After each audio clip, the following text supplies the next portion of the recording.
Hello everyone. आज हम लोग रिवाइज करने वाले हैं cash flow statement. Last class में हमने रिवाइज किया था financial statement and I hope आप सबने कंपनी फाइनल अकाउंट जो हम लोग किए थे उसका प्रैक्टिस आप सबने कर लिया है। और आज हम करने जा रहे हैं कैश फ्लो स्टेटमेंट, एक दूसरा इंपॉर्टेंट चैप्टर। यहाँ से भी आप एक 7 मार्क का क्वेश्चन तो आप एक्सपेक्ट कर सकते हो। मतलब समझो लास्ट वाला चैप्टर था हमारा और ये चैप्टर, ये दोनों मिलाकर आप कॉर्पोरेट अकाउंटिंग में 21 मार्क्स का क्वेश्चन आप एक्सपेक्ट कर सकते हो यहाँ से। ठीक है ना। चलो आ जाओ, हम लोग स्टार्ट करते हैं। हम लोग अभी अब कैश फ्लो स्टेटमेंट का रिवीजन करना।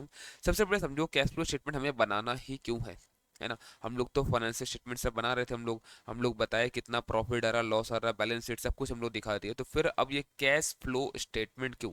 आप समझो, जो हम लोग बात करते हैं कैश फ्लो का, कैश फ्लो का मतलब क्या है, यहाँ पर इनफ्लो भी आएगा और आउटफ्लो भी आएगा। ठीक है। हम लोग जो बनाते हैं फाइनेंशियल स्टेटमेंट, वहां पर आपको ध्यान में होगा हमने सेल्स दिखाया, हमने अदर इनकम दिखाया, हमने बाकी सारा एक्सपेंसेस भी दिखाया। ये सारा एक्सपेंसेस दिखाने के बाद जो आता था उसको हम लोग बोलते थे कि ये हमारा प्रॉफिट बिफोर टैक्स, फिर टैक्स हम लोग पे करते थे, ये सब कुछ आता था, है ना। आप समझो ध्यान से, यहाँ पर ये जितना भी आइटम था ये सब कुछ हम लोग एक्रूअल बेस पे दिखा रहे थे। हो सकता है कि सेल्स में क्रेडिट सेल भी हो, कैश सेल भी हो, है ना। और जरूरी है कि कैश सेल तो चलो ठीक है, जरूरी नहीं है कि क्रेडिट सेल का पैसा जो है ना हमें हाथों हाथ पूरा मिल ही जा रहा उसी ईयर। हो सकता है कुछ पैसा हमें लेट से मिल रहा हो, जैसे आपने देखा डेटर्स तो रह रहा था बैलेंस शीट में, है ना। तो हम लोग को ये जानना है ना कि जैसे ये सेल का हो गया कलेक्शन, जितना क्रेडिट सेल हुआ उसका कलेक्शन, जो हमें पेमेंट्स भी करना है, परचेज का हो गया, क्रेडिटर का पेमेंट हो गया, बाकी सारा एक्सपेंसेस भी आउटस्टैंडिंग हो सकता है, कुछ प्रीपेड हो सकता है। हमें ये जानना है कि पेमेंट कितना हो रहा है, हमें ये जानना है कि कैश का फ्लो कितना हुआ है। क्लियर है क्या चीज। आप समझो हमें क्या जानना है यहाँ पर कि सर कैश का इनफ्लो आउटफ्लो क्या हो रहा है, हमें वो जानना है। अगर मैं बोलता हूँ कि स्टार्ट में हमारे पास कैश और कैश इक्विवेलेंट, मतलब कैश और कैश के समान जितना चीज है, बैंक बैलेंस वगैरह सब कुछ ठीक मिला कर, ठीक है। तो कैश एंड बैंक बैलेंस अगर मिला के हमारे पास अगर पहले 10 लाख था ईयर के स्टार्ट में, और आज हमें दिख रहा है कि ये 12 लाख है, तो हमें ये तो समझ में आ रहा है कि 2 लाख रुपए का कैश तो इंक्रीज तो हुआ है। 2 लाख रुपया कैश इंक्रीज हुआ है। हमें ये जानना है ये 2 लाख रुपया कैश जो नेट में आपको इंक्रीज दिख रहा है, कोई एक ट्रांजेक्शन तो होगा नहीं, बहुत सारा ट्रांजेक्शन रहा होगा, इसका नेट इफेक्ट 2 लाख इंक्रीज हमें यहाँ पर दिख रहा है। हमें जानना है वो सारा इफेक्ट कैसे कैसे क्या पड़ा, हमें वो जानना है। पैसा कहाँ से आया, कितना कितना कहाँ कहाँ गया, हमें सब कुछ जानना है। इसके साथ साथ हम लोग सिर्फ यही नहीं करते, अगर आपको देखो यही सिर्फ करना होता तो फिर हम लोग तो कैश बुक पढ़ ही रहे थे। हम लोग बचपन में ही बना रखे हैं कैश बुक, कितना पैसा कहाँ से है सब दिखाई रहते हैं हम लोग। आपको ध्यान में है कि ये एक चैप्टर हम लोग पढ़े थे हम लोग कैश बुक बचपन में, टू बैलेंस बीडी, कैश का पैसा जितना होगा बैलेंस, बैंक का जितना होगा हम लोग दिखाएंगे। इन सब के बाद बाई बैलेंस यहाँ पर दिखाते थे हम लोग, सारा जितना पैसा आएगा वो यहाँ दिखाएंगे, जितना पेमेंट होगा यहाँ दिखाएंगे, सब कुछ चल ही रहा था। तो फिर अचानक से फिर कैश फ्लो स्टेटमेंट अलग से बनाने का जरूरत पड़ा। तो यहाँ पे देखो हम लोग कभी ये बात नहीं करते थे कैश बुक में कि ये पैसा किस रीजन से आ रहा है, हमें सब कुछ वो जानना है। मतलब हमारा जो बिजनेस है, हमारा जो बिजनेस है इसमें मेनली 3 एक्टिविटी होता है। इसमें 3 एक्टिविटी होता है, वो तीनों एक्टिविटी का डिफरेंट डिफरेंट कितना कितना पैसा कहाँ से आ रहा है, ये हमें कैश फ्लो स्टेटमेंट से पता चलेगा। ये कभी कैश बुक में नहीं हम लोग करते थे कि अलग अलग एक्टिविटी का पैसा हम लोग बताएंगे कितना कहाँ से आ रहा है।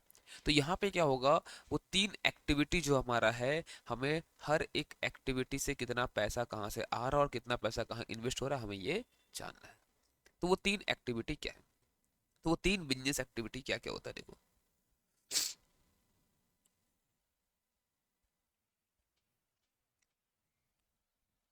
तो वो एक तो होता है हमारा ऑपरेटिंग एक्टिविटी, दूसरा होता है इन्वेस्टिंग, और तीसरा होता है फाइनेंसिंग। तो ऑपरेटिंग एक्टिविटी जो हमारा मेन काम है ना, जिसके लिए हम लोग बिजनेस स्टार्ट कर रहे हैं, जिसके लिए हम लोग बिजनेस स्टार्ट कर रहे हैं, है ना। जैसे मैं पढ़ा रहा हूँ, मान लो मेरा एक एएलसी अविनाश लाला क्लासेस है, ठीक है।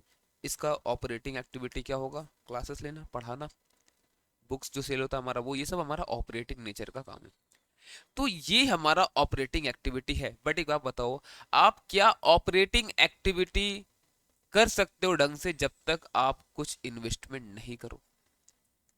आज सोचो, मैं आपको जो ये क्लासेस प्रोवाइड कराता हूँ, चाहे वो यूट्यूब पे फ्री रिवीजन्स हो, जो क्लासेस बच्चे इनरोल कर रहे हैं उन लोग को जो क्लासेस जा रहा है, इसके लिए पूरा सिस्टम लग रहा है ये सब कुछ, जहाँ पे मैं बैठा हूँ वहाँ का एक्सपेंसेस, जो सिस्टम पे रिकॉर्डिंग हो रहा है उसका जो इन्वेस्टमेंट लगा, ये सब कुछ हमारा फिक्स एसेट है ना। तो ये पैसा आप कमाओगे कैसे ऑपरेटिंग के थ्रू, तो आपको पैसा इन्वेस्ट करना पड़ेगा। तो जितना भी फिक्स्ड एसेट्स में हम लोग आज के टाइम में इसको बोलते हैं पीपीई, जितना भी हम लोग फिक्स एसेट में हम लोग इन्वेस्टमेंट करते हैं, ये सारा का सारा हमारा क्या है, इन्वेस्टिंग एक्टिविटी। इसके अलावा कुछ एक हमारा नॉन ट्रेडिंग इन्वेस्टमेंट्स भी होता है ना, जो हमारे बिजनेस में इन्वेस्टमेंट तो नहीं है बट बाहर के कहीं पे और है। जैसे मान लो क्या हुआ, मैं कोई प्रॉपर्टी ले रखा हूँ उसको रेंट पे देता हूँ, तो वो भी हमारा इन्वेस्टमेंट ही है ना। जैसे मान लो मैं किसी कंपनी के शेयर में पैसा इन्वेस्ट किया, वो भी हमारा इन्वेस्टिंग एक्टिविटी आएगा। तो एक तो ट्रेडिंग इन्वेस्टमेंट जो हमने अपने बिजनेस में कर रखा है, एक नॉन ट्रेडिंग जो बिजनेस के अलावा भी इन्वेस्टमेंट कर रखा है, ये सब कुछ इन्वेस्टिंग एक्टिविटी में आएगा। इससे रिलेटेड जितना चीज जो होगा वो भी इसी में आएगा। जैसे मान लो हमें डिविडेंड मिल रहा है, हमने कहीं इन्वेस्टमेंट करा उससे डिविडेंड हमें मिल रहा है, हमें इंटर हमने डिवेंचर परचेस किया किसी कंपनी का, उससे हमें इंटरेस्ट मिल रहा है, ये सब कुछ इन्वेस्टिंग में आएगा। तो पहला क्या है, ऑपरेटिंग। ऑपरेटिंग मतलब गुड्स को सेल करना, गुड्स परचेज करना, रिलेटेड जितना भी हमारा ऑपरेटिंग एक्सपेंसेस होता है, सैलरी पे करना, वेजेस पे करना, एडवर्टीजमेंट करवाते हैं उसका खर्चा, ट्रैवलिंग एक्सपेंस, ये सब कुछ हमारा ऑपरेटिंग में आएगा।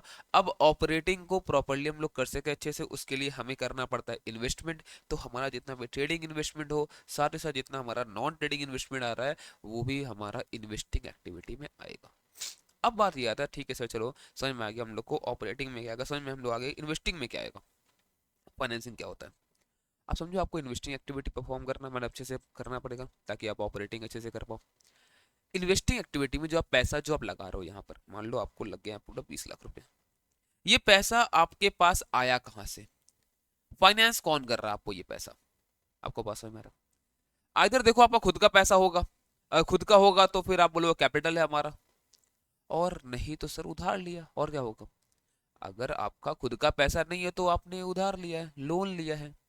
तो चाहे वो आपका इक्विटी हो, चाहे वो आपका डेट हो, पैसा जहां से आ रहा है वो फाइनेंसिंग एक्टिविटी। तो इक्विटी से कैपिटल, प्रेफरेंस से कैपिटल, डिवेंचर, बैंक लोन, इन सब का इशू करने पे जो पैसा आ रहा है वो, साथ ही साथ रिडेम्पशन करने पे जो पैसा दे रहे हैं वो, सब कुछ हमारा फाइनेंसिंग एक्टिविटी में आएगा। रिलेटेड जितना एक्सपेंस है, डिविडेंड हम लोग पे कर रहे हैं, अब बताओ ये क्या हो जाएगा, डिविडेंड हम लोग पे कर रहे हैं, अब ये हमारा फाइनेंसिंग एक्टिविटी हो जाएगा। इसका मतलब ऑपरेटिंग बताओ क्या आएगा, जो हमारा मेन बिजनेस एक्टिविटी, हमारा खुद का परचेज सेल करना, सारा एक्सपेंसेस जितना ऑपरेटिंग एक्सपेंस है वो सबको पेमेंट करना, हमारा ऑपरेटिंग एक्टिविटीज में आएगा। इसके साथ साथ अगर ऑपरेटिंग आपको ढंग से करना है तो आपको इन्वेस्टमेंट करना पड़ेगा। तो इन्वेस्टिंग एक्टिविटी मतलब जितना भी फिक्स एसेट में हमारा इन्वेस्टमेंट जो पीपीई में हो रहा है, रिलेटेड जितना हमारा समझ लो कुछ हम लोग नॉन ट्रेडिंग इन्वेस्टमेंट से रिलेटेड जो हमारे पास पैसा आ रहा है इंटरेस्ट और डिविडेंड का, ये सब भी हमारा क्या हो जाएगा, इन्वेस्टिंग एक्टिविटी। और अब इन्वेस्टिंग एक्टिविटी में आप पैसा कहाँ से लेकर आ रहे हो, आप जो ये पैसा इन्वेस्ट कर रहे हो, इतना इतना पैसा आ कहाँ से रहा आपके पास, तो हम लोग क्या बोलेंगे, वो होता है फाइनेंसिंग एक्टिविटी। अब चाहे वो इक्विटी के थ्रू आए, चाहे वो डेट के थ्रू आए, ये सब पैसा आएगा तो भी फाइनेंसिंग एक्टिविटी, जब हम लोग रीपे करेंगे तो वो भी हमारा फाइनेंसिंग एक्टिविटी में ही काउंट होगा। पहले आओ मैं आपको ये तीनों पहले पढ़ाता हूँ, नोट्स में एक बार आ जाओ, यहाँ देखो। तो बिजनेस एक्टिविटी में यहाँ पर तीन एक्टिविटी आपको दिख रहा है, ऑपरेटिंग, इन्वेस्टिंग और फाइनेंसिंग। ऑपरेटिंग मतलब प्रिंसिपल रेवेन्यू जनरेटिंग एक्टिविटीज, और ऐसा जितना एक्टिविटी जो इन्वेस्टिंग फाइनेंसिंग में नहीं पड़ रहा है उसको भी हम लोग ऑपरेटिंग के अंडर ही डालते हैं। जैसे revenue from operation, operating expenses का पेमेंट करना, जितना भी ट्रांजेक्शन है जो अफेक्ट कर रहा है current asset and current liabilities को। सर ये क्या होता है, जैसे मान लो डेटर्स है, क्रेडिटर है, अब बताओ हम लोग क्रेडिट सेल करेंगे हमारा डेटर इफेक्ट होगा, हम लोग क्रेडिट परचेस करेंगे हमारा क्रेडिटर अफेक्टेड होगा, हम लोग अगर डेटर्स से पेमेंट लेंगे, कलेक्शन होगा पैसा, उससे डेटा से हमारा अफेक्टेड होगा। तो ये सब भी हमारा ऑपरेटिंग नेचर का एक्टिविटीज है। अब इन्वेस्टिंग का मतलब क्या होता है, इन्वेस्टिंग का मतलब क्या होता है कि acquisition and disposal of long term assets and other investments, मतलब वही ट्रेडिंग और नॉन ट्रेडिंग इन्वेस्टमेंट, मतलब purchase and sale of fixed assets और इन्वेस्टमेंट, डिविडेंड इंटरेस्ट जो हमें रिसीव्ड हो रहा है, जो हमें पैसा मिल रहा है वो सब। और साथ ही साथ हमारे पास फाइनेंसिंग क्या होता है, change in size and components of the owners capital and borings, मतलब इक्विटी एंड डेट। तो इशू ऑफ शेयर करना, बाईबैक करना, रिडम्पशन करना, लोन लेना, रीपेमेंट करना लोन का, इंटरेस्ट और डिविडेंड का पेमेंट करना, ये सब कुछ हमारा क्या हो जाएगा, फाइनेंसिंग एक्टिविटी। बड़ी चीज समझना, कुछ एक ऑर्गेनाइजेशन है फाइनेंसिंग ऑर्गेनाइजेशन, जैसे बैंक हो गया, एनबीएफसी हो गया, ये सब चीज। इन लोग के केस में इंटरेस्ट का पेमेंट करना, इंटरेस्ट मिलना, ये तो ऑपरेटिंग नेचर का एक्टिविटी होगा। आप समझो, इन लोग को अगर इंटरेस्ट पेमेंट करना पड़ रहा है, ये लोग इंटरेस्ट किसको पेमेंट करेगा? जो लोग पैसा लगा रखा है बैंक में, चाहे वो एफडी के थ्रू, चाहे सेविंग्स अकाउंट में, तो उन लोग को इंटरेस्ट पेमेंट करना पड़ता है। तो आप समझो, ये जो इंटरेस्ट का पेमेंट ये लोग करता है, ये इंटरेस्ट का पेमेंट करता है, रिसीव करता है, इनके तो ऑपरेटिंग हो जाएगा। इवन डिविडेंड डिविडेंड जो लोग रिसीव करता है, इन लोग जो इन्वेस्ट करेगा पैसा, ये इनका मेन काम होता है ये सब। तो फाइनेंसिंग जो फाइनेंशियल एंटिटीज जो है, ये सब बैंक, एनबीएफसी, ये सब जितना हो जाएगा, इन लोगों के लिए इंटरेस्ट का पेमेंट करना, इंटरेस्ट मिलना, ये सब कुछ ऑपरेटिंग है। डिविडेंड का मिलना भी इनके लिए ऑपरेटिंग है। बट एक बात ध्यान रखना, डिविडेंड पेमेंट अगर ये लोग कर रहा है, अगर डिविडेंड ये लोग पेमेंट कर रहा है, मतलब ये लोग पैसा उठाया मार्केट से इक्विटी के थ्रू, तो वो तो हमेशा और हमेशा फाइनेंसिंग में ही आएगा। क्लियर है ये चीज? अब आपको एक डाउट पता क्या आ सकता है कि सर फिर तो इंटरेस्ट भी अगर ये लोग पेमेंट किसी को कर रहा है ना, इंटरेस्ट भी लोग किसी को पेमेंट अगर कर रहा है, तब तो सर वो भी इन लोगों का होना चाहिए, मतलब फाइनेंसिंग, है ना? तो आप चीज़ समझो, यहाँ पर इंटरेस्ट पेमेंट, ये लोग तो भाई इनका मेन काम ही होगा ना, लोगों से पैसा लेना और फिर लोगों को लोन देना। तो इंटरेस्ट समझो आप इनका। अब जैसे आप गुड्स परचेज सेल का बात बोलते हो ना, कि हम सेल कर रहे हैं सर, हमारा ऑपरेटिंग, तो सेल करेंगे तो परचेज तो करना पड़ेगा अपने को, वो भी ऑपरेटिंग है। तो समझो आप वैसे ही कि अगर हम लोग बोलते हैं कि यहाँ पर इंटरेस्ट का जो ये लोग, इंटरेस्ट जो इन लोग को मिल रहा है, अगर वो ऑपरेटिंग है, तो जो पेमेंट करना पड़ रहा है, उन्हीं लोग से तो पैसा लिया है लोग। आप सोचो, पब्लिक से पैसा ले रहा है, उनका सेविंग डिपॉजिट, उनका एफडी, ये सब करवा रहा है, तो उनको इंटरेस्ट ये लोग पेमेंट करता है, वही पैसा लेके लोग इन्वेस्ट कर रहा है, तो उनका मेन काम यही सब है। तो इसलिए हमारा इंटरेस्ट पेमेंट और चाहे रिसीव दोनों ही इनका ऑपरेटिंग में ही आएगा। क्लियर है? और अदर एंटिटीज के लिए तो अगर इंटरेस्ट और डिविडेंड देखो, इंटरेस्ट डिविडेंड अगर मिलता है, तब तो फिर ये इन्वेस्टिंग है, पैसा कहीं इन्वेस्ट के इसलिए मिल रहा है। और अगर हम लोग को पेमेंट करना पड़ रहा है, फिर तो ये फाइनेंसिंग है नॉर्मल एंटिटीज के लिए। क्लियर है क्या? यहाँ पे बहुत सारे एग्जांपल दिया हुआ है, जिससे आपका पूरा ना जितना सिलेबस समय वो सब कुछ आपका कवर हो जाएगा यहाँ पर। जैसे को सेल्स ऑफ गुड्स, आप बताओ, हम लोग गुड्स सेल करते हैं, क्या होगा ये सर? ऑपरेटिंग काम है हमारा, मेन तो यही है। परचेज ऑफ गुड्स भी हमारा ऑपरेटिंग है। वेजेस का पेमेंट करना हमारा ऑपरेटिंग खर्चा होता है सर। परचेज किए फिक्स्ड एसेट, हम लोग मशीन परचेज कर लिए, ये अब इन्वेस्टिंग हो गया, है ना? पेमेंट ऑफ डिविडेंड, फाइनल हो चाहे इंटर, हम लोग पेमेंट कर डिविडेंड और कुछ नहीं बोलता, आप मानना नॉन फाइनेंशियल एंटिटीज ही है। तो अगर पेमेंट कर रहे डिविडेंड, तो ये हमारा फाइनेंसिंग एक्टिविटी हो जाएगा फिर ये। Payment of income tax, income tax का पेमेंट करना हमेशा आपका ये ऑपरेटिंग एक्टिविटी होता है। Payment of interest by financial entity, interest payment कर रहा है बट एंटिटी कौन सा है? फाइनेंशियल, तो इसके लिए अभी हो जाएगा ऑपरेटिंग। क्रेडिट परचेस, ये गुड्स, आप देखो क्रेडिट परचेस आप करते हो ना, आप नॉर्मली तो बोलोगे सर ये तो एक्टिविटी में आना चाहिए हमारा ऑपरेटिंग, बट जैसे मैं बात बोलता हूँ क्रेडिट ना, तो इसका मतलब पता है क्या होता है? यहाँ पे कोई कैश फ्लो नहीं हो रहा अभी। हाँ, जब इसका पेमेंट हम लोग करेंगे वो कैश फ्लो होगा और वो ऑपरेटिंग होगा। जब हम लोग क्रिएटर को पेमेंट करने जाएंगे वो हमारा ऑपरेटिंग होगा, वो ठीक है। बट फिलहाल क्रेडिट परचेस हम लोग बोलेंगे फिलहाल तो कोई कैश फ्लो इससे नहीं हो रहा, तो हम लोग ऑपरेटिंग, इन्वेस्टिंग, फाइनेंसिंग हम लोग इसको अभी नहीं डिसाइड कर सकते। ठीक है? पेमेंट टू क्रिएटर, हाँ पेमेंट टू क्रिएटर की है, अब ये ऑपरेटिंग नेचर में आएगा। इशू किए हैं शेयर्स, तो इशू आप करते हो शेयर्स, ध्यान में आ रहा है सब चीज, फाइनेंसिंग होगा।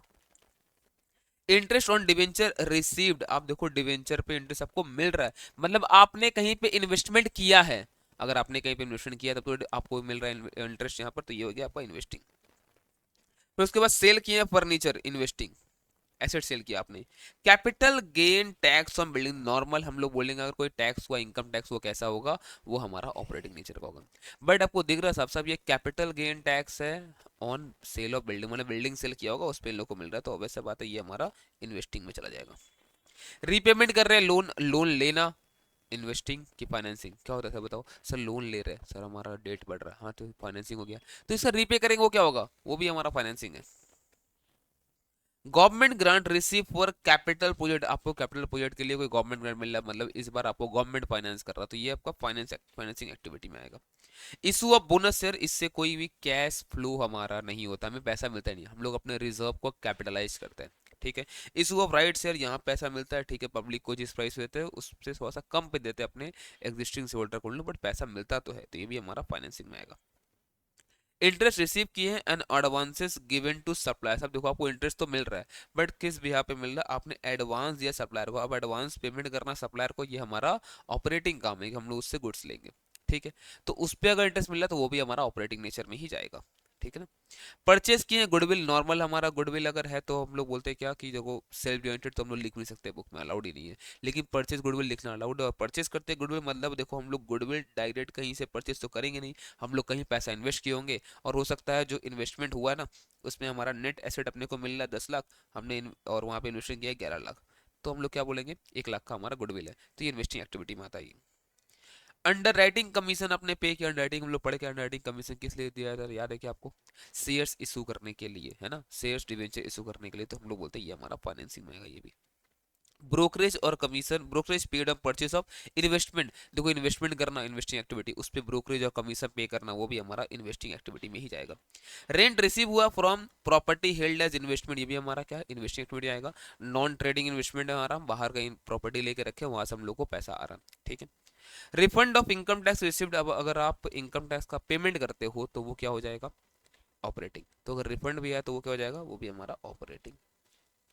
इंश्योरेंस इंश्योरेंस क्लेम रिसीव्ड, अब देखो इंश्योरेंस क्लेम अगर रिसीव होता है ना तो ये आप डायरेक्ट नहीं बोल सकते ये कौन से एक्टिविटी में जाएगा, आपको देखना पड़ेगा किसकी वजह से पैसा मिल रहा है। अगर मान लो आपका मशीन खराब हुआ था उससे, अगर मशीन आपका जल गया उससे पैसा मिल रहा है, तो अब क्या बोलोगे उसके लिए, अब फाइनेंसिंग की, इन्वेस्टिंग की, ऑपरेटिंग। सर ये अगर मशीन क्या था हमारा ऑपरेटिंग था कि इन्वेस्टिंग था, सर मशीन हमारा था इन्वेस्टिंग, तो वहीं पे आएगा। लेकिन यहाँ पर देखो आप, ये लॉस ऑफ स्टॉक, स्टॉक हमारा गुड्स, ये तो ऑपरेटिंग नेचर का है, और अगर ये ऑपरेटिंग नेचर का है तो इस पे अगर इंश्योरेंस क्लेम मिला है तो ये भी हमारा ऑपरेटिंग में ही जाएगा। Loss due to decline in the value of closing stock, अभी तक बिका नहीं है ना भाई, पैसा तो आया नहीं है, बस मार्केट में प्राइस गिर गया जिससे हम लोग कॉस्ट और मार्केट प्राइस विच है बोलते हैं, कॉस्ट और एनआरवी विच है लोअर, तो वैसे लिख रहे बस और कुछ नहीं, तो अभी भी कैश फ्लो नहीं हुआ है। पेमेंट किए लाइसेंस फी के लिए, तो हमारा ये इन्वेस्टिंग एक्टिविटी होता है, हम लोग को इन्वेस्ट करना पड़ता है पैसा इसमें इंटेंजिबल एसेट में। Royalty receive from the goods patented, तो ये हमारा ऑपरेटिंग नेचर का एक्टिविटी है ये। Rent of office building, office building का रेंट हम लोग पेमेंट कर रहे हैं तो ये भी हमारा ऑपरेटिंग का पेमेंट है। एसेट परचेस किए थे फाइनेंस पे, अब पेमेंट देखो अगर आप एसेट परचेस किए थे, ठीक है, तो एसेट जब परचेस करते हो, अगर आपने उदाहरण परचेस कर लिया, मतलब मान लो हायर परचेस सिस्टम पे आपने परचेस कर लिया, अब जब जब आप रिपेमेंट करते जाओगे तो रिपेमेंट के टाइम पे दो चीज का पैसा जाएगा, एक तो प्रिंसिपल का और दूसरा आपका इंटरेस्ट का। देखो जो प्रिंसिपल का पैसा जा रहा है फिर तो वो हमारा इन्वेस्टिंग हो गया, हम लोग वहाँ पे एसेट हम लोग को परचेस हम लोग कर रहे हैं, लेकिन जो इंटरेस्ट का पैसा जा रहा है वो हो जाएगा हमारा फाइनेंसिंग का, क्योंकि हम लोग फाइनेंस करा इसलिए इंटरेस्ट लगा। क्योंकि अगर आप पेमेंट ही नहीं करते, मान लो अगर लाइक हम लोग बोलते हैं पेमेंट पूरा कर दिए जाते हैं अगर, तो इंटरेस्ट लगता नहीं। और आपको एक चीज़ और सिखाया गया था जब आपने AS 10 पढ़ा था, ठीक है, PPE, कि अगर आप डेफर्ड क्रेडिट पे अगर आप कोई चीज़ परचेज करते हो उसके लिए पैसा देना पड़ता है आपको, तो वो इंटरेस्ट ऐसे भी कैपिटलाइज नहीं होता कॉस्ट में, है ना। चलो, अब वो जो मेथड है अपने पास, वो दो मेथड है यहाँ पर बनाने का कैश फ्लो स्टेटमेंट। एक तो होता है हमारा डायरेक्ट, दूसरा है इनडायरेक्ट। पहले बात करें डायरेक्ट पे ऊपर, तो डायरेक्ट मेथड बहुत ज़्यादा ही आसान है। ये सिर्फ इतना बोलता है कि देखो आपने जो बना रखा है ना यहाँ पर अपने पास PL, समझो हम लोग को वैसा ही चीज़ हम लोग को अभी रेडी करना है, बट कैश बेसिस पे, कैश बेसिस पे जो जो कैश में पैसा आया है वो दिखाओ, जो जो कैश में पैसा गया है वो दिखाओ, बस बात खत्म। जैसे मान लो हम लोग बोलते हैं यहाँ पर सेल्स हुआ है, सेल्स हुआ है कैश में 10 लाख का, सेल्स हुआ है क्रेडिट में 25 लाख का। अब बताता है डेटर से कलेक्शन जो हुआ है, कलेक्शन फ्रॉम डेटर जो हुआ है वो हुआ है 18 लाख का। तो आप क्या बताओगे, बता, आप बोलोगे कैश सेल हुआ है सर इतना, कलेक्शन फ्रॉम डेटर 18 हुआ है, 28 बताओगे आप टोटल। आप इस 25 को कंसीडर अभी नहीं करोगे।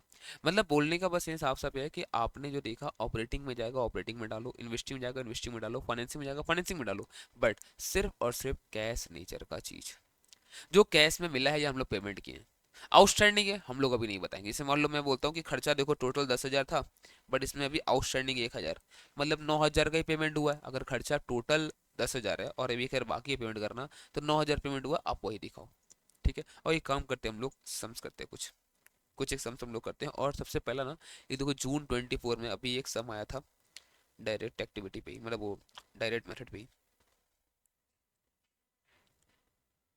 कहाँ गया भाई, ये रहा क्वेश्चन नंबर 11, दो क्या बोलते हैं,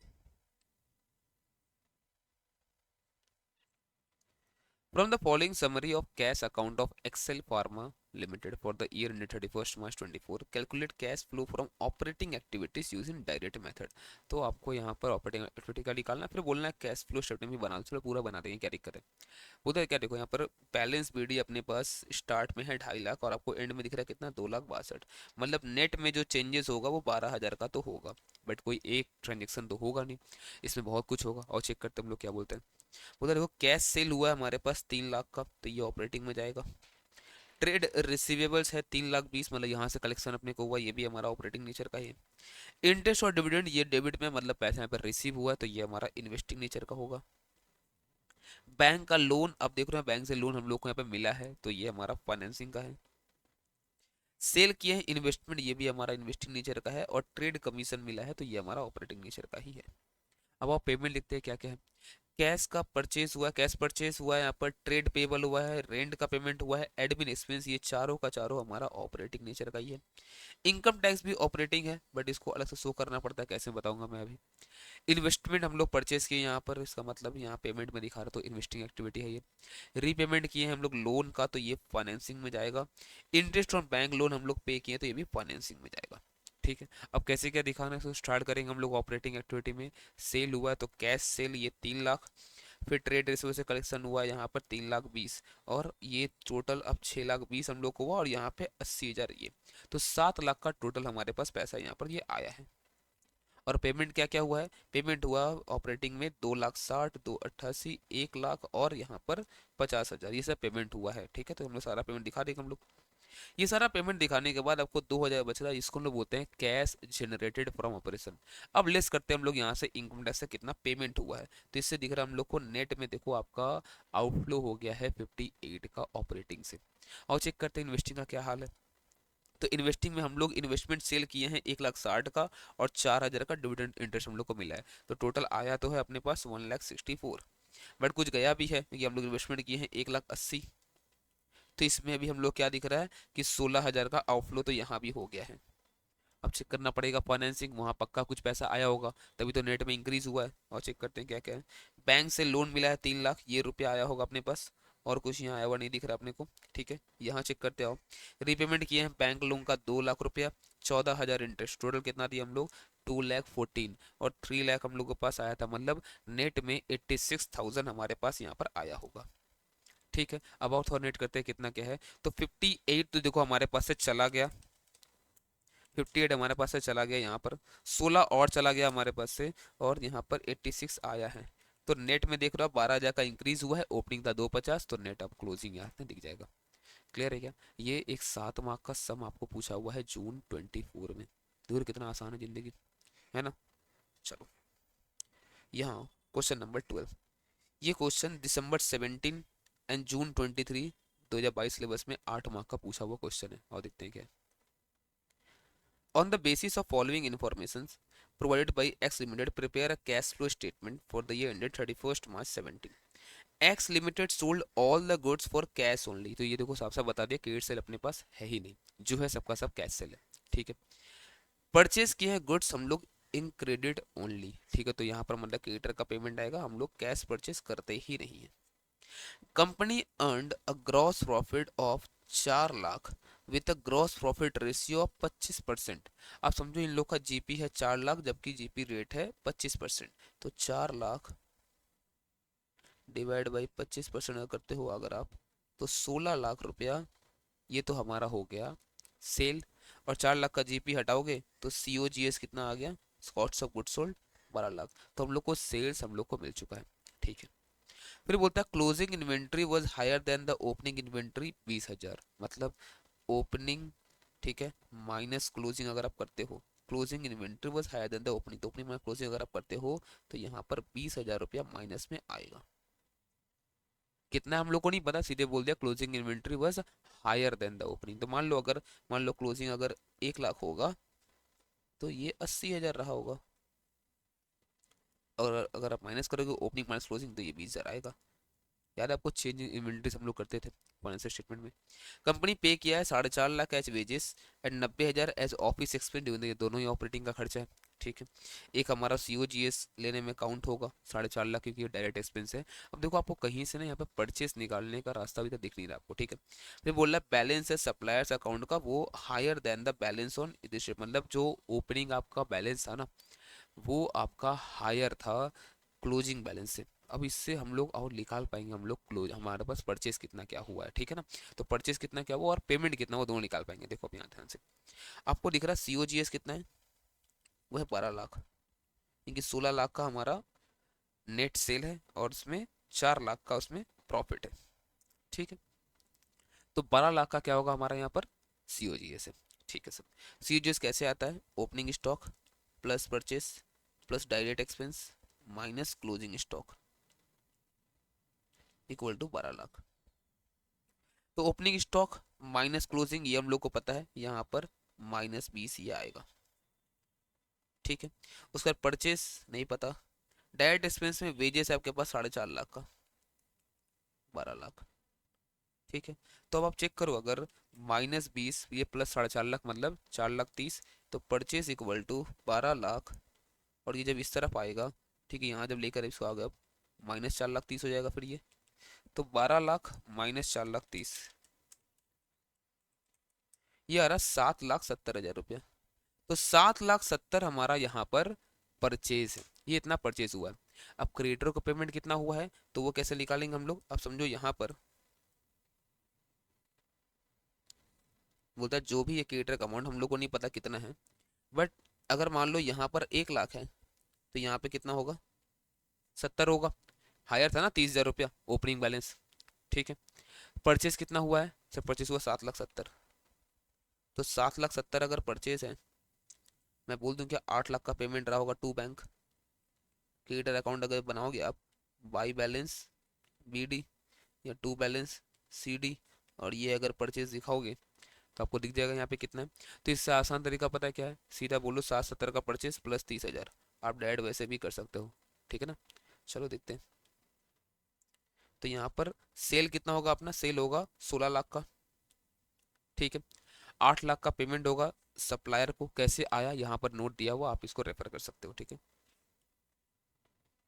उसके बाद वेजेस का पेमेंट हुआ है और ऑफिस एक्सपेंस भी किया, वो भी हमारा था। तो ऑपरेटिंग बस वो डायरेक्ट नेचर में नहीं था, इसलिए COGS में काउंट नहीं हुआ। ये सब कुछ करने के बाद इनकम टैक्स से पेमेंट हटाएंगे। अब बाकी जो है ना, बाकी सब पूरा आसान है, जो नॉर्मल हम लोग करते हैं वैसे ही है। अभी जो हम लोग देख के देखो, टैक्स पेड हुआ है कंपनी का, बोलता है 80,000, जबकि प्रोविजन बना 70। प्रोविजन से मतलब यहाँ पर हम लोग को है नहीं, प्रोविजन तो ही देखेंगे हम लोग, कितना पेमेंट हुआ वो हम लोग को देखना है, तो 80,000 का पेमेंट हुआ है, ठीक है। फिर बोलता है कंपनी रीपे किया था बैंक लोन 1,75,000, जिसमें इंक्लूडेड है 15,000 का इंटरेस्ट। तो ठीक है, टोटल इतना गया है ना भाई, फाइनेंसिंग में जाएगा टोटल इतना। डिविडेंड पे हुआ है, ये भी फाइनेंसिंग का चीज है। बेचा है इन्वेस्टमेंट 6 लाख का एट ए प्रॉफिट ऑफ 40, मतलब 6,40,000 रुपया आया है इसके पास, और वो इन्वेस्टिंग नेचर का है। डिप्रिसिएशन चार्ज किए हैं, ये हमारा नॉन कैश एक्सपेंस है, यहाँ पर आएगा ही नहीं। फर्नीचर परचेज किए हैं, ये हमारा इन्वेस्टिंग का काम है। कैश एंड कैश इक्विवेलेंट हमारे पास ओपनिंग में 1 लाख था, क्लोजिंग 4,95,000, मतलब 3,95,000, इतना रुपया तो नेट में इंक्रीज हुआ। ये सब 2 बार पूछा गया है 8 मार्क का, ठीक है। चलो बढ़ते आगे। अब इसके बाद पहले हम लोग को इनडायरेक्ट मेथड समझना पड़ेगा, फिर हम लोग सम कर पाएंगे, ठीक है। देखो ध्यान से,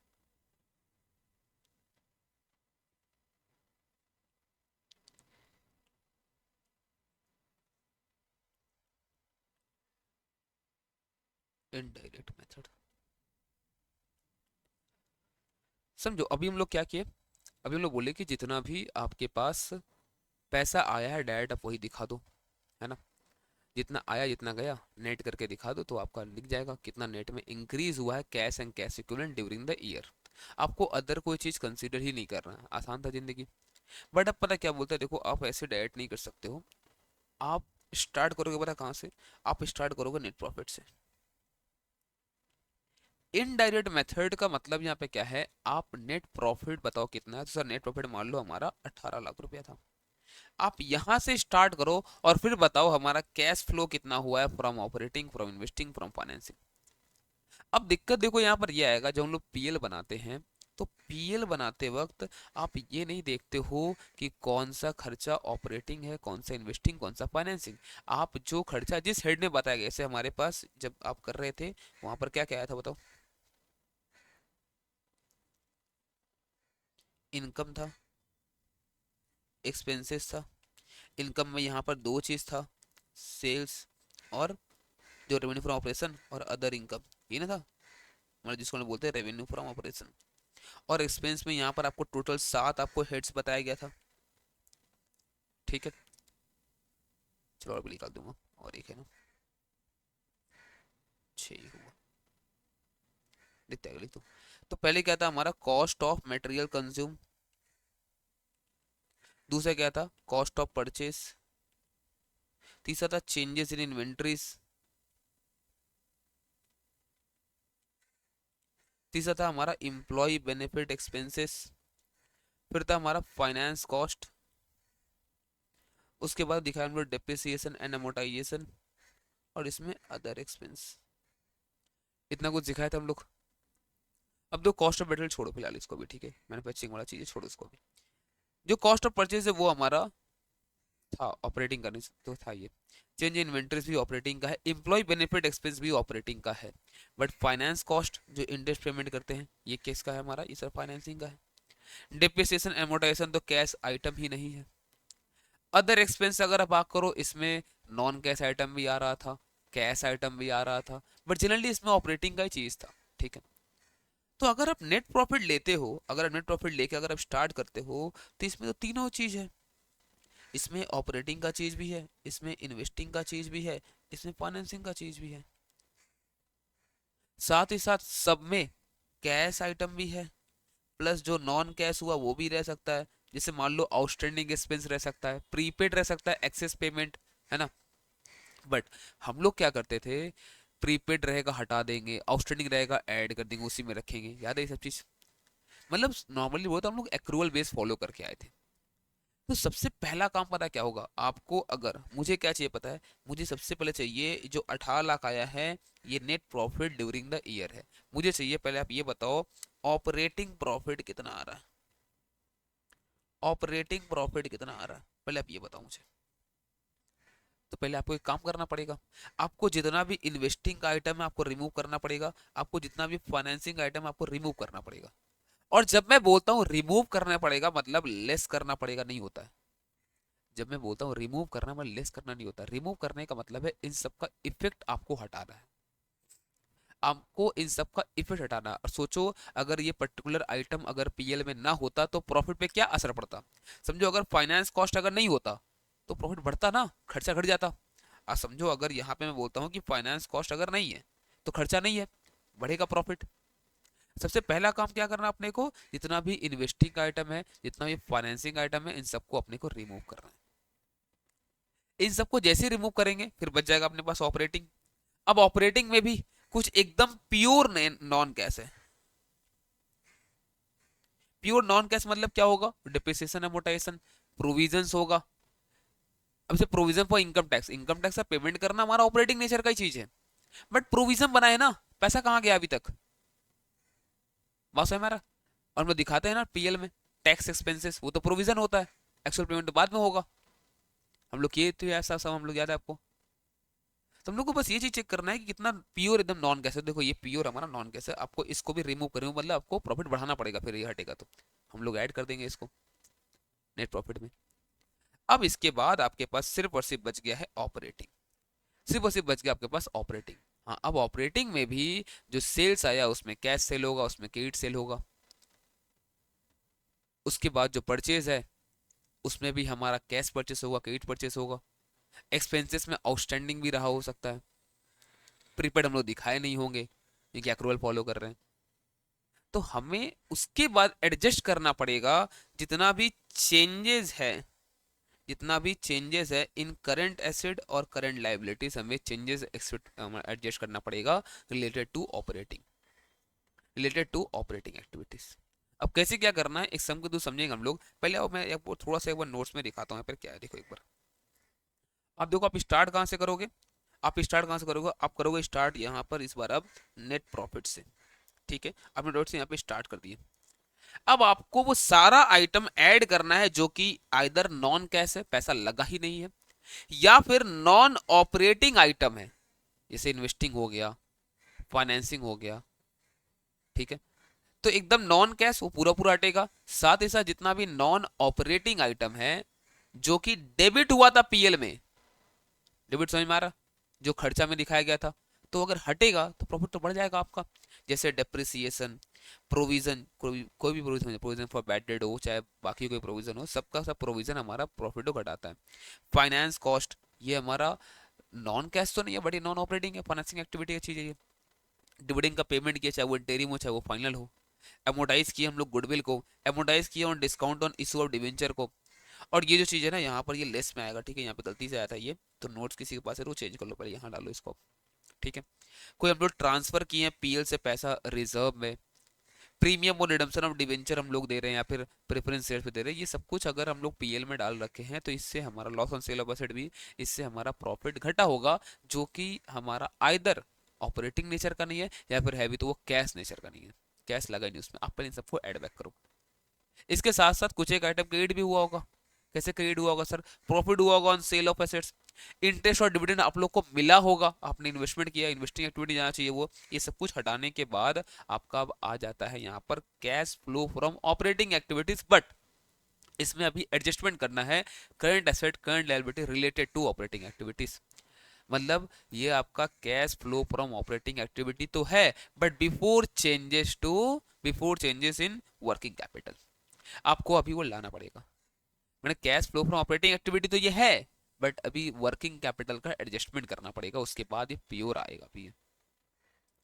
अब वर्किंग कैपिटल जब आप सोच रहे हो, आप प्योर अब पैसा लेके सोच रहे हैं, एकदम पैसा लेकर, ठीक है। अब एकदम पैसा से बात करना, आप जैसे मान लो अब करंट एसेट करंट लायबिलिटी यही तो होगा, करंट एसेट्स करंट लायबिलिटी यही होगा और कुछ नहीं।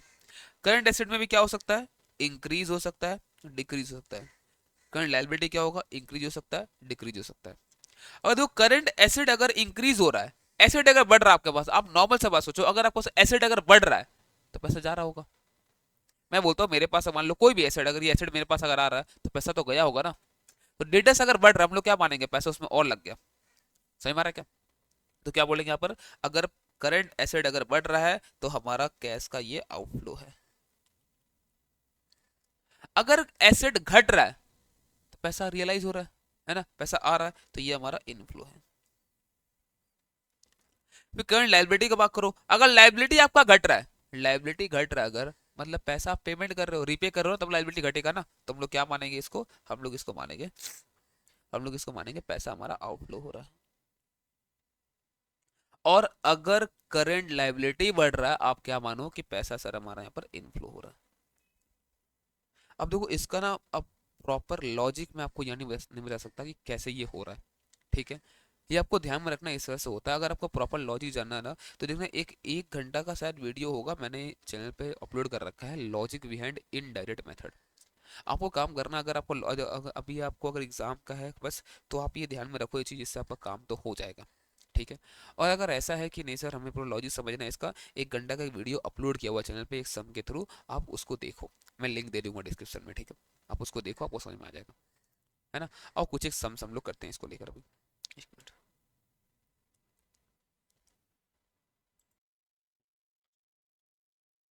कंपाइलर में आप आ जाओ। क्वेश्चन है एक दिसंबर 23 का, ये रहा। दिसंबर 23 में 7 मार्क का क्वेश्चन पूछा गया था। आप देख रहे हो जब एग्जाम में क्वेश्चन आ रहा है, कितना आसान आसान क्वेश्चन है कैश फ्लो का। Calculate cash flow from operating activities from the following.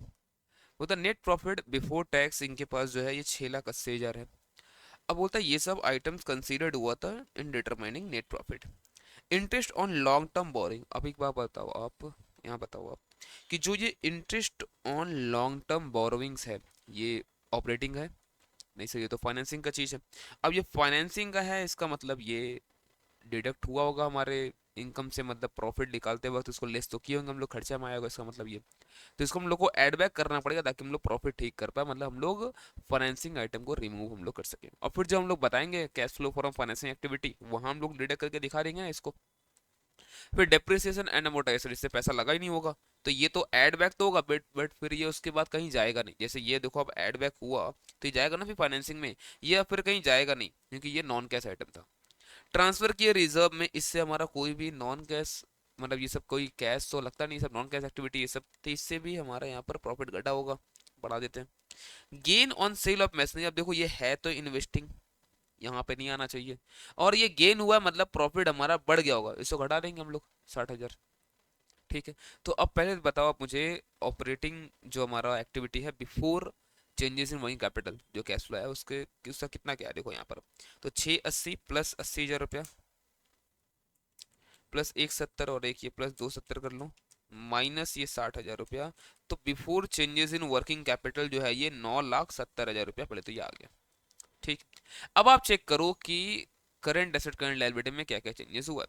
तो ट्रेड रिसीवेबल देखो 5,50,000 था ओपनिंग, क्लोजिंग में 4,80,000, मतलब रिसीवेबल घट गया, डेटर घटा है मतलब पैसा आया होगा, एसेट घटा है ना, कितना 70,000 रुपया हमारे पास आया होगा। ट्रेड पेबल 3,80,000 से 4,00,000 हुआ, मतलब लाइबिलिटी बढ़ा, तो हम लोग फिर से क्या मानेंगे, पैसा हमारे पास आया होगा 20,000 रुपया। इन्वेंट्रीज 2,80,000 से 3,20,000 हुआ, तो इन्वेंट्री बढ़ा, स्टॉक बढ़ गया, तो और पैसा लग गया होगा इसमें, तो 40,000 रुपया हमारा यहाँ पे कट गया होगा। प्रीपेड एक्सपेंस हमारा एसेट होता है, एसेट बढ़ गया मतलब और पैसा हमारा गया होगा इसमें 10,000 रुपया।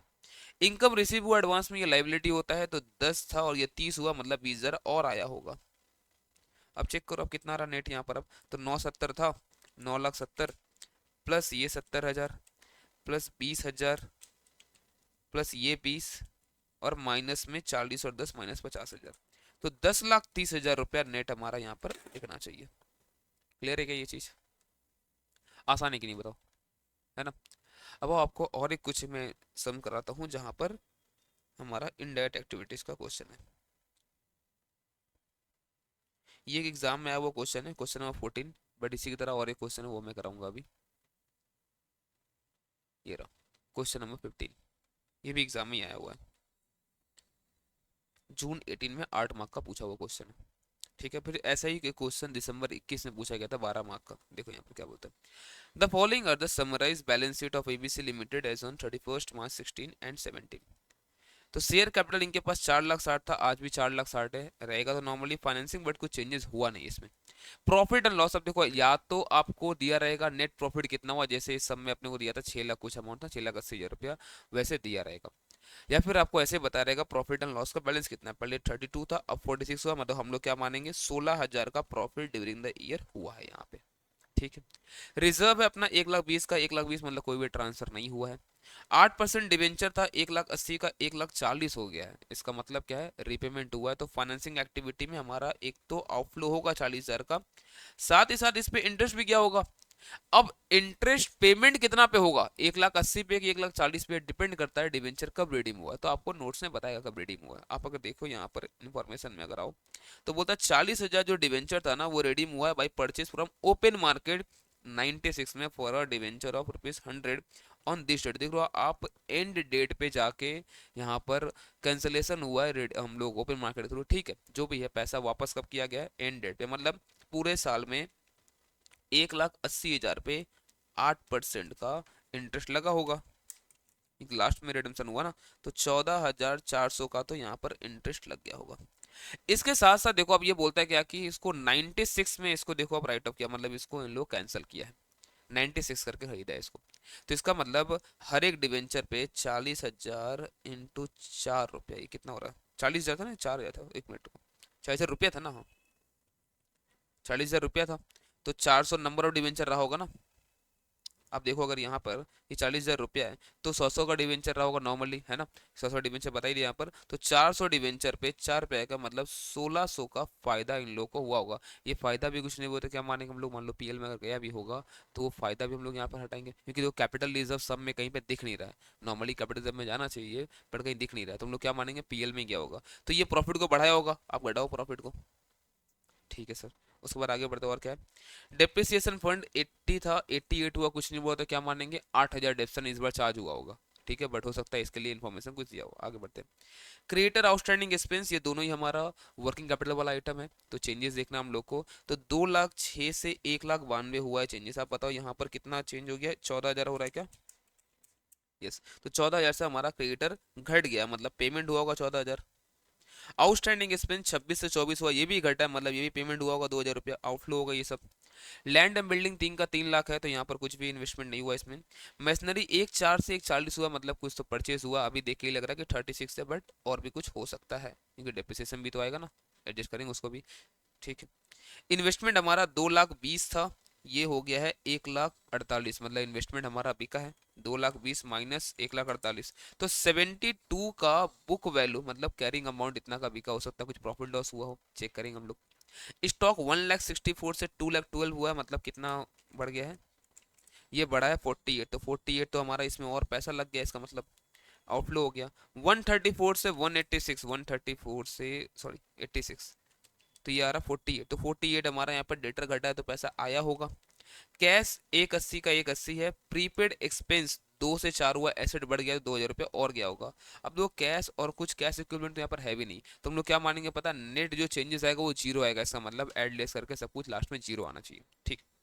10% डिविडेंड पेड हुआ ड्यूरिंग द ईयर, तो यहाँ पर डिविडेंड कितना होगा, 4,60,000 का 46,000, तो 46,000 का डिविडेंड हम लोग को ऐड बैक करना पड़ेगा, पीएल में गया होगा, और फिर इसको हम लोग लेस भी करेंगे जाके फाइनेंसिंग में। ठीक है। इन्वेस्टमेंट 72 का था, उसको बेचा गया है बुक वैल्यू में, मतलब कोई प्रॉफिट लॉस यहाँ पर नहीं हुआ है। अच्छा मैं यहाँ छोड़ दिया। ओल्ड मशीनरी जिसका एक कॉस्ट था 24, उस पे आज तक डिप्रिसिएशन हुआ था 12, उसको हम लोग बेच दिए हैं 8 में। आप समझो 24,000 का ये था, जिसमें आज तक डिप्रिसिएशन चार्ज हुआ है 12,000, तो इसका डब्ल्यू कितना है 12,000, इसको कितना में बेचा गया है 8,000 में, तो इसका मतलब लॉस हो गया है 4,000, और ये लॉस हमारे प्रॉफिट को घटाया होगा, तो हमें ये भी बढ़ाना पड़ेगा, ये दोनों ही बढ़ेगा इसके साथ साथ यहाँ पर भी। ठीक है सर। अब देखो डिप्रिसिएशन, डिप्रिसिएशन आपके पास था 80 है ना, आपके पास डिप्रिसिएशन का फंड था 80, जिसमें से 8,000 का डिप्रेशन का चीज तो बिक चुका है, कितना 8 है 12 12, तो 12 का डिप्रिसिएशन का चीज तो बिक चुका है, तो बचना कितना चाहिए, ये समझो 80,000 था डिप्रिसिएशन, उस पे 12,000 का डिप्रिसिएशन का चीज बिक चुका है, तो अपने पास 68 बचना चाहिए, यहाँ बच कितना रहा है 88, मतलब इस साल और 20,000 रुपया डिप्रिसिएशन चार्ज हुआ होगा, ये भी हम लोग को ऐड बैक करना पड़ेगा। बोलो क्लियर है क्या यहाँ तक। फिर बोलते हैं एक बैड डेट हुआ, आप देखो बैड डेट का दो उपाय हो सकता है, एक तो क्या आप पीएल बनाते वक्त जब करते हो ना, वहां पर आप ऐड बैक कर दो इसको, या फिर वहां पे कुछ भी मत करो छोड़ दो। ठीक है, कुछ भी मत करो छोड़ दो, इसका फिर आपको एडजस्टमेंट करना ही नहीं पड़ेगा, है ना। बट अगर आप पीएल में ऐड बैक करते हो, अगर आप पीएल में ऐड बैक करते हो तो ध्यान देना, फिर आपको यहाँ पे भी चेंजेस फिर आपको करना पड़ेगा। सर यहाँ क्यों चेंज होगा, आप समझो यहाँ पर ये बोल रहा था 1,34,000 था, उससे 86 हो गया है, तो कितना आपने बोला सर 48 का चेंजेस है, मतलब 48 मिला होगा, बट भाई 10 का तो बैड डेड हो गया ना, 10 का तो बैड डेड हो गया, तो मिला कितना होगा खाली 38, तो या तो आप 10 को दोनों जगह एडजस्ट करो या फिर इग्नोर ही कर दो। इंस्टीट्यूट यहाँ पे इग्नोर किया, बट सही तरीका पता है क्या होता है, आपको 10 को दोनों जगह एडजस्ट करना चाहिए कि नॉन कैश आइटम है, बैड डेट राइट ऑफ हुआ है, और पूरा कलेक्शन इतना तो हुआ तो नहीं है ना, इसलिए दिखाना चाहिए हम लोग को, बट इंस्टीट्यूट यहाँ पे इग्नोर कर दिया पूरा का पूरा। ठीक है, आप अगर देखो डेटर में देखो यहाँ पर, अगर डेटर 48 कर दिया है, और अगर हम लोग करेंगे ना ये पीएल का एडजस्टमेंट जो हम लोग करते हैं यहाँ पर, तो 1,06,800 ये आ जाएगा, और फिर 38 आएगा, तो आंसर बाद में मिल ही जाएगा अपना। ठीक है, और देखते हैं कितना कितना क्या आ रहा है। तो ये आया था 16,000 प्रॉफिट, फिर 14,400 माइनस करेंगे 1,600, उसके बाद ये 20,000 ऐड होगा, फिर ये 46 ऐड होगा, फिर ये 4,000 ऐड होगा, और फिर ये हमारा 10,000 जो था वो ऐड होगा, तो करके ये आ ही रहा है ना। 1,600 लेस किए थे ना, यस। अब इसको एडलेस नहीं करके ये लोग यहाँ पर पीएल अकाउंट बना किया, तो आप ऐसे भी कर सकते हो। देखो अब जो जो यहाँ पर आप दिखा, जैसे पीएल में 32 था, ये 46 आ गया। अब जो जो यहाँ पर आपको दिख रहा है, जो लॉस वॉस हुआ था, जो डेबिट हुआ था खर्चा, वो सब यहाँ दिखा हुआ। 4,000 ये डेप्रिसिएशन फंड ने 20,000 कैसे क्या दिखा दिया मैंने, कि आपके पास वहाँ पर 88 था, आई थिंक, नहीं 80 था ना, हाँ 80 था, 80 में से 12 का तो बिक गया, बचा कितना 68 प्लस 20, तब जाके वो 88 हुआ होगा। ठीक है ना। फिर डिविडेंड गया इतना का, और इंटरेस्ट है 14,400, और एक हमारा प्रॉफिट हुआ था, तो इसे कैंसिल करना है, 1,600 तो करके 96,800 आ रहा है, बैड डेट कंसीडर नहीं किया है लोग, अगर करता तो फिर 1,06,800 पूरा आ जाता। ठीक है, और अगर बैड डेट फिर लोगे, ध्यान रखना फिर आपको इसको करना पड़ेगा 38। ठीक है, चलो बाकी सब कुछ वैसे जो हमने डिस्कस ऑलरेडी कर लिया वही सब कुछ है, डन ना। तो ये क्वेश्चन देख रहे हो आप, यहाँ पूछा हुआ है कितना मार्क्स का, जून 18 में 8 मार्क का, इसके पहले जो क्वेश्चन में छोड़े वो भी ऐसा ही क्वेश्चन था। ठीक है, वो कितना का पूछा हुआ है, जून 17 में 9 मार्क का, और इसके बाद भी एक होगा दिसंबर 21 में 12 मार्क का पूछा हुआ है, ऐसा ही क्वेश्चन ये रहा, देख रहे हो आप, है ना। बस यहाँ पे क्या हुआ, बोल दिया कि यहाँ पर इन्वेस्टमेंट 288 का ये 8,000 का लॉस पे बिका है। तो ठीक है, 2,80,000 आया होगा और ये लॉस आपका पीएल में होगा, आपको एड बैक करना पड़ेगा। ठीक है, चलो और कुछ क्वेश्चन है कराना मेरे को, देख लेता हूँ मैं। मार्किंग होगा ये रहा, ये भी एग्जाम का क्वेश्चन है। ये आपका शायद दिसंबर 19 में 8 मार्क का पूछा हुआ है। देखते क्या है। The following figures have been extracted from the books of M Limited for the year ended on this date। ठीक है, you are required to prepare cash flow statement, net profit अपने पास before taking adjusted income tax but after taking into the following items। आप बोलते हैं कि देखो यहाँ पर ये सब कुछ हम लोग कंसीडर किए, ये जो आपको दिख रहा है 5 चीज बस यही कंसीडर हुआ है, इसको करके 10 लाख रुपए आया। तो क्या क्या है, डेप्रिसिएशन ऑन एसेट है, एड बैक करो, डेप्रिसिएशन थोड़ी हम लोग लेंगे। Discount on issue of debenture right of किया, इसको भी आप एड बैक करो। इंटरेस्ट ऑन डिवेंचर है, इसको भी एड बैक करना पड़ेगा, बट फिर ये फाइनेंसिंग में जाएगा भी, ठीक है ना।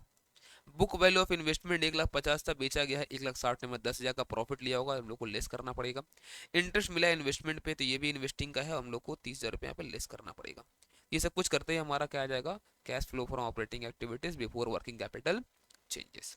अब इनकम टैक्स पे हुआ, जब आप कर लोगे पूरा ना कैश जनरेटेड फ्रॉम ऑपरेशन, आप 4,80,000 लेस करें, इनकम टैक्स का पेमेंट हुआ इतना। फिर बोलता है 7,500 10% preference shares of 100 each were redeemed on this date at a premium of 5%। तो ठीक है, प्रीमियम पे इसको रिडीम किया, तो कितना किया होगा, 7,500 इंटू 105, 7,87,500, इतना का पैसा गया होगा। फर्दर ये लोग इशू किया 25,000 equity share 10 each at a premium of 20%, मतलब 12 रुपये में किया होगा 10 का शेयर, 20% प्रीमियम मतलब 2 रुपया प्रीमियम। तो 25,000 इंटू 12, 3 लाख रुपया यहाँ भी आया होगा। और बोलते हैं क्या कि डिविडेंड पेमेंट हुआ प्रेफरेंस शेयर्स पे at the time of redemption, तो कितना डिविडेंड गया होगा, 7.5 इंटू ये 100, तो कितना होता है ये, 7,500 इंटू 100, 7,50,000। तो फेस वैल्यू है 7,50,000, उसके ऊपर 10% का डिविडेंड 75। तो सर ये डिविडेंड तो फिर एड बैक भी होगा पीएल में, नहीं सर अभी तो आप करके आए थे, था ना, 46,000 आपने किया था। हाँ मैंने किया था, बट देखो यहाँ पे आपको साफ साफ बताया हुआ कि प्रॉफिट निकालते वक्त सिर्फ और सिर्फ इन्हीं आइटम का एडजस्टमेंट हुआ, इन्हीं आइटम्स का एडजस्टमेंट हुआ है, आपका ये सब नहीं दिया हुआ उसमें। तो पीएल में गया ही अगर नहीं है तो फिर आपको एडबैक क्यों करना है, बात समझ में आ रहा है क्या। अगर पीएल में दिखाया है तब ना प्रॉफिट घटा होगा, ये दिखाया नहीं है तो साफ साफ बता रहा अपने को, सिर्फ यही एडजस्टमेंट यहाँ पे हुआ है। ठीक है, तो ये क्या करेंगे हम लोग, सीधे इसको हम लोग घटाएंगे फाइनेंसिंग एक्टिविटी से। Dividend paid for the year 17-18 जो है वो 2,50,000 है, इंटीम डिविडेंड हम लोग 1.5 लाख है फॉर द ईयर, तो ठीक है दोनों पेमेंट हुआ दिखा देंगे हम लोग। Land was purchase on 2/4/18 for 1,20,000 for which the company issued 10,000 equity share of 10 each at a premium of 20% to the land owner as consideration. इसका मतलब हम लोग जो शेयर इशू हुआ है ये कंसिडरेशन अदर देन कैश है, तो इसका हम लोग को नहीं दिखाना यहाँ पर, क्योंकि देखो ना ही फाइनेंसिंग एक्टिविटी में पैसा आया ना ही इन्वेस्टिंग से पैसा गया है, कुछ भी नहीं हुआ इसमें। हम लोग परचेज किए हैं लैंड, कंसिडरेशन में क्या दिया हम लोग, शेयर्स, तो पैसा तो गया नहीं है, दोनों में से कुछ नहीं दिखेगा हम लोग यहाँ पे। ठीक है, करंट एसेट लायबिलिटीज में क्या चेंजेस हुआ है और देखते हैं। स्टॉक 6 लाख का था, 6,59,000 हो गया, मतलब यहाँ पर स्टॉक हमारा बढ़ गया 59 से, तो मतलब पैसा और हमारा लग गया होगा। सन्ड्री डेटर 1,04,000 से 1,06,550, मतलब 2,550 और हमारा पैसा इसमें फंस गया होगा। कैश इन हैंड इतना से इतना हुआ, मतलब देखना पड़ेगा हम लोगों को नेट में कितना क्या इंक्रीज डिक्रीज हो रहा है, यहाँ पे डिक्रीज होगा। बिल रिसेबल 25,000 था, ये 20,000 हुआ, मतलब पैसा आया होगा आपका, एसेट्स है तो इनफ्लो हुआ होगा ये। बिल पेबल 22,500 से 20,000 हुआ, मतलब 2,500 का पेमेंट हुआ है। सन्ड्री क्रेडिटर्स जो है 83 से 85,650 हुआ, मतलब यहाँ पर पैसा आया है, लायबिलिटी बढ़ गया ना, तो 2,650 आपका यहाँ पर आया है। आउटस्टैंडिंग एक्सपेंस 37,500 से 40,900 हुआ, मतलब 3,400 रुपया आपका यहाँ पर पैसा आया होगा, हम लोग ऐसा मानेंगे। ठीक है, क्योंकि यहाँ पर पैसा ये बढ़ गया लायबिलिटी। दैट्स इट, यही करना है यहाँ पर, कर सकते हो ये सब चीज़ आराम से, है ना। यहाँ पे देखो रिडम्पशन हुआ है यहाँ पर शेयर्स का, इशू हुआ 3 लाख, प्रेफरेंस शेयर हम लोग पेड के, इक्विटी डिविडेंड गया है, इंटरेस्ट ऑन डिवेंचर हमारा पेमेंट हुआ है, बट ध्यान रखना वो लैंड वाला चीज़ जो इशू की शेयर वो मत दिखा देना। दैट्स इट, और कुछ है क्या इसमें।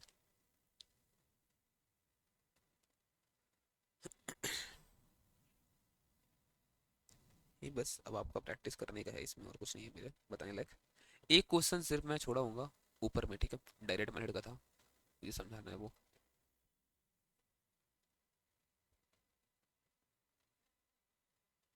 चलो,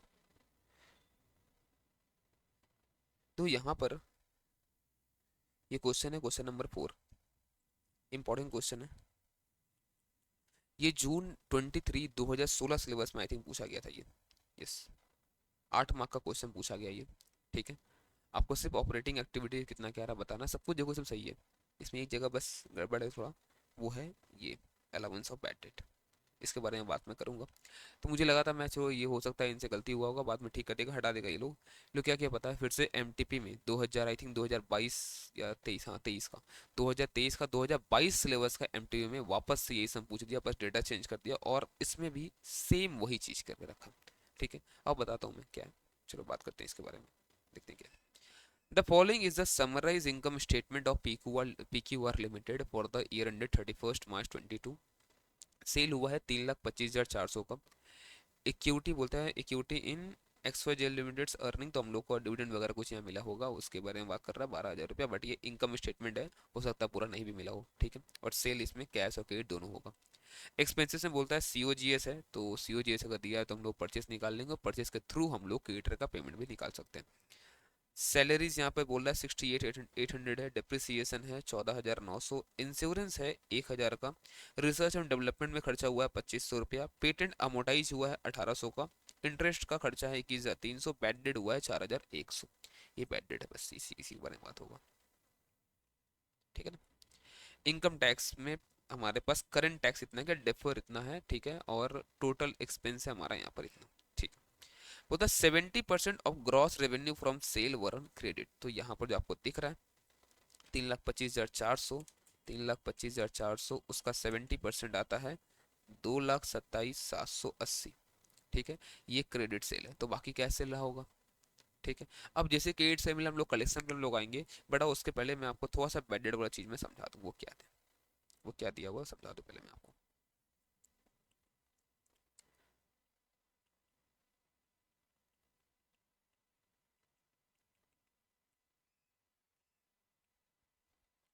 तो इसका हम लोग ऑलरेडी सम्स कर रखे हैं हम लोग ग्रुप 1 में जब हम लोग पढ़ते थे उस समय। ठीक है, जैसे मान लो आपको दिया हुआ है यहाँ पर पीवीडीडी का balance, opening closing, opening balance आपको दिया है मान लो 10,000 रुपये, और क्लोजिंग है लेट 6,000 रुपये।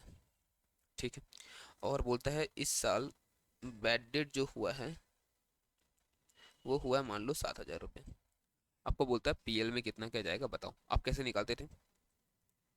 आप बोलते सर देखो ये हमारा पीवीडीडी अकाउंट होगा, यहाँ पर 10,000 रुपये ओपनिंग बैलेंस, 6,000 रुपये क्लोजिंग बैलेंस, 7,000 का बैड डेट हुआ है, तो बाकी पैसा जाएगा पीएल में। अब वो लोग करते हैं ऐसा ना, ऐसा करते हुए थे हम लोग ऐसा। तो कितना रहा, 7, 6, 13, और ये 10 था पहले से, तो हम लोग बोलते 3,000 रुपया कहाँ जाएगा, पीएल में जाएगा। क्लियर है ये चीज़, क्लियर है ना ऐसा। अब मैं इस सम का बात करता हूँ एक बार। इस समय बोलता है देखो यहाँ पर कि बैड डेट यहाँ पर है 4,100, और ये बैड डेट पीएल का है, क्योंकि यहाँ पर देख रहे हो आप ये इनकम स्टेटमेंट है ना, मतलब ये पीएल का बैड डेट है, मतलब ये जो यहाँ जाता है ना नेट वाला अमाउंट, ये 3,000 रुपया, ये अमाउंट का जिक्र कर रहा है, वहां पर कितना है वो है 4,100। ठीक है, तो एक काम करते हैं हम लोग, एक काम करते हैं हम लोग बोलते हैं यहाँ पे बाई पीएल दे के रखा है 4,100, तो ये समझ लो आप कि ये हमारा पीपीडीडी अकाउंट है, बाई पीएल में 4,100 दे के रखा हुआ है। ठीक ना, ठीक है सर। उसके बाद क्या हुआ है, यहाँ पर बोलता है अलाउंस फॉर बैड, मतलब वही प्रोविजन फॉर बैड डेट, ये डिक्रीज हुआ है, ये डिक्रीज हुआ है 3,800 से। ठीक है, अब जितना भी होगा हमें नहीं पता कितना है, जितना भी होगा मान लो अगर मैं बोलता हूँ कि यहाँ पर 5,000 रहा होगा ओपनिंग, अगर मान लो balance BT by balance BT अगर 5,000 रहा होगा, तो टू बैलेंस सीटी जितना भी आएगा इससे 3,800 रुपये कम आएगा, मतलब 1,200। बोलो क्लियर है ना, ये 5,000 है तो ये 1,200 होगा, 3,800 रुपये कम होगा। तो यहाँ पर 5,000 प्लस 4,100 माइनस 1,200, यहाँ पर 7,900 होना चाहिए बैड डेट। बोलो हाँ कि ना, यहाँ बैड डेट 7,900 होना चाहिए था। ठीक है, मतलब जो भी हम लोग क्या बोलते हैं पता है, हम लोग इस तरह से बात करते हैं, 4,100 अगर पीएल में गया है तो हम लोग को ऐड करना पड़ता है डिक्रीज इन प्रोविजन, और अगर इंक्रीज हुआ तो हम लोग को लेस करना पड़ता है इंक्रीज इन प्रोविजन। इस केस में क्या हुआ था, इस केस में प्रोविजन घटा था कि बढ़ा था, सर प्रोविजन तो घट गया था हमारा 3,800 से, तो आपको ऐड करना चाहिए कितना, 7,900, ये आएगा। बट यहाँ पे छूट गया क्या पता है, इसको लेस कर दिया 3,800 को। और ये 300 ला दिया, जो कि सही नहीं है, नहीं होना चाहिए था ऐसा। ठीक है, आप देखो अगर यहाँ पर, आप और देखो यहाँ पर, तो यहाँ पर क्रेडिट सेल कितना है, इतना, और ये कितना आ गया, 300 रुपया। सही मारा। सर हम लोग क्या करें एग्जाम में, आपको यही करना पड़ेगा, उपाय नहीं है, मार्क्स आपको इंस्टीट्यूट ही देगा भाई, कुछ नहीं कर सकते हो, है ना। क्योंकि समझो ये लोग, चलो एक बार वो समझ में आता है, उसके बाद एमटीबी में पूछा और सेम चीज वहां पे भी देखो किया है। यहाँ भी कितना है बैड डेट, 2050, ठीक है 2050, और यहाँ पर क्या हुआ है, अलाउंस ऑफ बैड डेट यहाँ पे हुआ है, इसको क्या किया ये लोग, 2050 माइनस 1900, 150 रुपये। अब तो अगर आप बोलते हो कि नहीं सर, देखो हम लोग तो वैसे भी दिखाते थे ना, आपको याद होगा कि हम लोग ऐसे बोलते थे सर, देखो ये टू बैड डेट,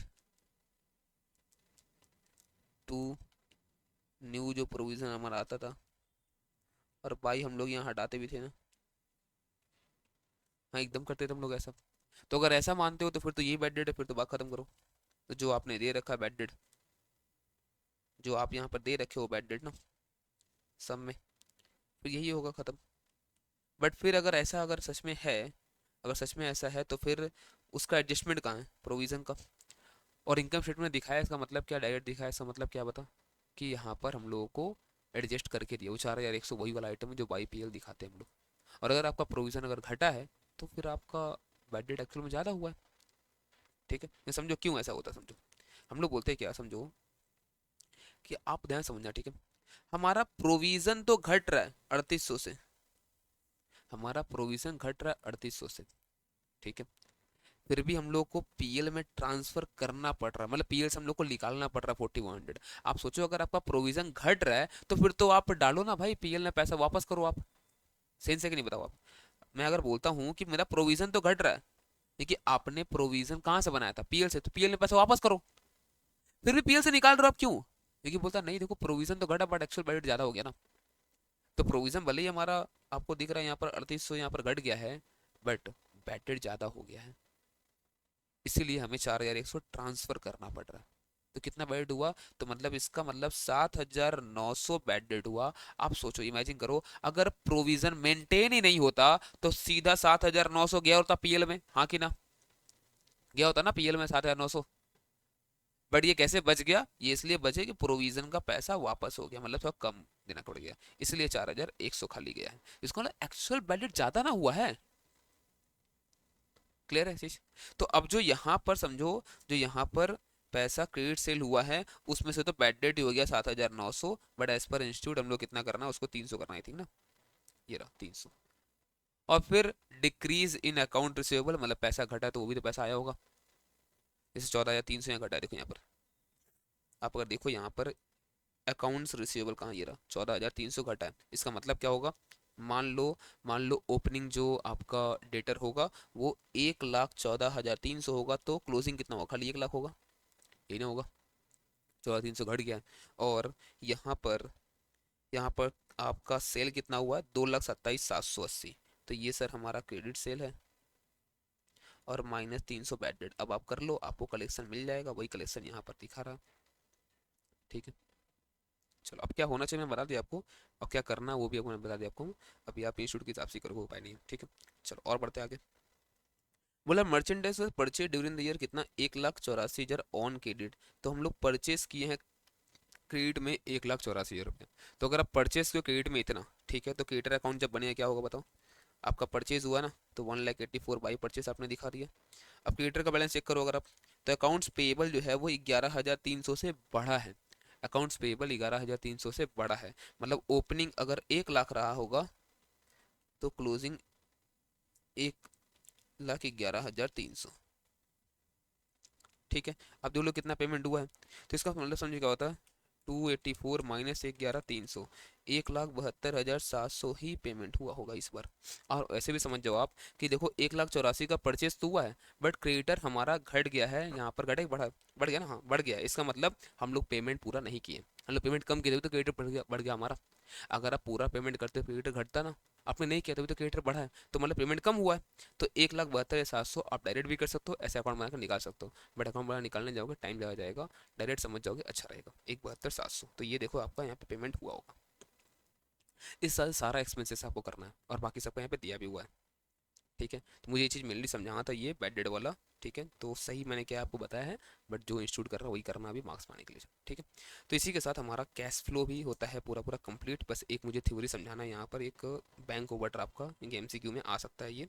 ठीक है, वो मैं समझा दूँ बस आपको, फिर मैं इसको ख़त्म करूँगा। ठीक है, देखो बैंक ओवरड्राफ्ट, बैंक ओवरड्राफ्ट इसको कहाँ दिखा है हम लोग, क्योंकि बैंक ओवरड्राफ्ट हो सकता है सर, जैसे बैंक बैलेंस बोलते हैं हम लोग कैश एंड कैश इक्विवेलेंट, तो बैंक ओवरड्राफ्ट भी हो सकता है कैश एंड कैश इक्विवेलेंट। तो बैंक ओवरड्राफ्ट आप जनरली इसको शॉर्ट टर्म बोरिंग में ही दिखाओगे। आपको याद होगा मैंने फाइनेंशियल स्टेटमेंट कराते हुए जो एग्जांपल मैंने कराया था आपको, उस समय बोला था मैंने आपको रुक जाओ आप, उसको मैं लॉजिकली समझाऊंगा आपको कैश फ्लो में। आप उसको दिखाओगे शॉर्ट टर्म बोरिंग में। ठीक है, आप उसको दिखाओगे कहाँ पर, शॉर्ट टर्म बोरिंग में। बट हो सकता है ना कि ये रीपेबल ऑन डिमांड हो। अगर ये bank overdraft repayable on demand है, फिर तो ये कैश एंड कैश इक्विवेलेंट में आएगा, क्योंकि आप लोग आप वो पैसा यूज नहीं कर सकते, कहीं भी मांग सकता है। ठीक है, अगर ऐसा है तो।